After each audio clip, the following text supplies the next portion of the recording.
Minutes past 5 on Drive Time. Cambridgeshire's Police and Crime Commissioner has revealed details of a new cooperation plan with two other forces. Our county is to increase working with Bedfordshire and Hertfordshire to save money. But he's pledged to keep local policing. In an extended and exclusive interview earlier, Sir Graham Bright revealed more details to me. Well, what we're doing is going further into partnership with both Bedfordshire and Hertfordshire. There was a little blip a little while back with Hertfordshire, but we're all totally in agreement now to work together. And we're setting up 3 lead forces. Cambridgeshire is going to be looking after the administration side and all the IT. Bedfordshire is leading on the policing side. Hertfordshire is doing the backroom, like the call centres and custodial. Now, we've really integrated everything except local policing. Local policing is obviously essential for us to hold on to because that's the way we work, and the other 2 counties have agreed on that. They're doing the same. But it's going to lead to enormous savings and increased efficiency. We're going to be able to deliver far more to the public by cooperating with ourselves, and this is particularly on the sort of crime detection side. We've already proved that with the rapid way in which the 3 counties working together helped us solve the big murder crime in Peterborough. But what people will be worried about, Sir Graham, is that Cambridgeshire will lose some of its identity, that there won't be local bobbies, and there won't be the attention to detail you get with a local force, that it'll all become remote. Well, no, we don't want that to happen. We're keeping, obviously, the Chief Constable and our command structure. ICE will still be there, and they will be Cambridgeshire Police, but there are occasions, particularly where you get crossover, like road traffic, you may get Bedfordshire or Hertfordshire Police involved as well. But essentially, and this is why I emphasise local policing, based on the local police operations we have, which is Camborne, Cambridge, Ely, Huntingdon, Peterborough, they are going to be controlled locally by local policemen. But isn't it the first step to the amalgamation of the forces? There won't be a Cambridgeshire in the future, will there? No, I don't agree with you, because we've talked long and hard about this. We believe that you've got to have local identity, particularly if you're going to have local policing. And the structure we're putting together ensures that we keep the 3 counties, but we work jointly in order to have, I'd say, a more efficient service and to save an awful lot of money. This is all about money. It's not about the right way to fight crime or the way that the police would say we should fight crime. This is about saving money. That's the bottom line, isn't it? No, it isn't, no. I mean, saving money is important because what we've got to do is protect the front line of police, and I've always said that. We must protect them.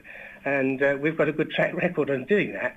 So you obviously have got to make savings to protect the police. But it's all about efficiency. And as I mentioned, on serious crime, Cambridgeshire proved when we had the Soham murder that we just were not big enough to handle it.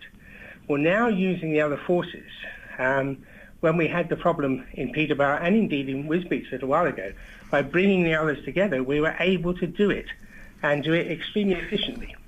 Since you're so interested in efficiency, what about the new figures that appear to show that your regime as PCC is costing more than the old system of having a committee? Why is it costing so much? Well, my new regime is very different to the old one. There's a lot more responsibilities, certainly joining up with the other forces, lots of negotiations. The fact that I'm going to have to look after all victim support in future, that's coming our way. The fact we're going to sort of try to work on blue light is a very different operation. And we're only talking about, in the argument that's going on, we're actually 100,000 below budget. Now, I know what's been happening. Someone's been playing silly beggars and looking backwards. We're still 100,000 below our budget. But the big thing that matters is, with what we're doing, already we have saved £3.7 million. So let's be grown up about it. If we're talking about 30 or 40,000 pounds, it's nothing compared with what we're saving and putting back into the community. But you're not objecting to accountability, are you? Not at all, no. It's right that people... have accountability, but there should be transparency and people should be able to look at this, shouldn't they? You've got to be sensible about it. What are we doing? There is a change. I'm not only the police commissioner, I'm also the crime commissioner. And that's concentrating on trying to reduce crime. So you cannot compare what I'm doing with the old police authority. No way. Okay, well, once this work is done, once you've completed these negotiations with the other areas, why not just have one police and crime commissioner for all of them? That would save a bit of money, wouldn't it? Well, I'm sure that's something that people may well suggest.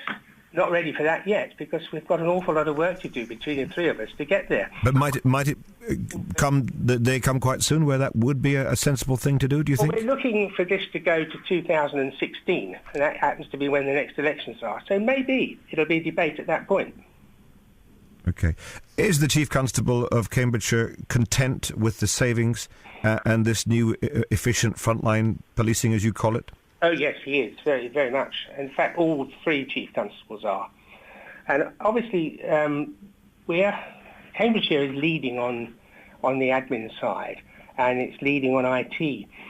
The new proposals that we have, the Operation Metis, which is Cambridgeshire's base thing, which the other two are going to share, could save us several £1 million. I mean, we're reluctant to put a total figure on it, but it is millions and not just thousands, and which will enable us to continue to fund all the frontline police, which is my main objective. I just do not want to get rid of one policeman. Can I ask just a detail about this idea of sharing? You can perhaps advise me. Let's just say that a police officer from Cambridgeshire is going to be working for the day in Hertfordshire. Now, he'll start his shift in Cambridgeshire, won't he? Say he reports to Huntingdon, say he's in the traffic department. He's got to go all the way to Hertfordshire at the beginning of his shift. It might be an hour and a half's drive to start his work there, and then at the end of his shift as well.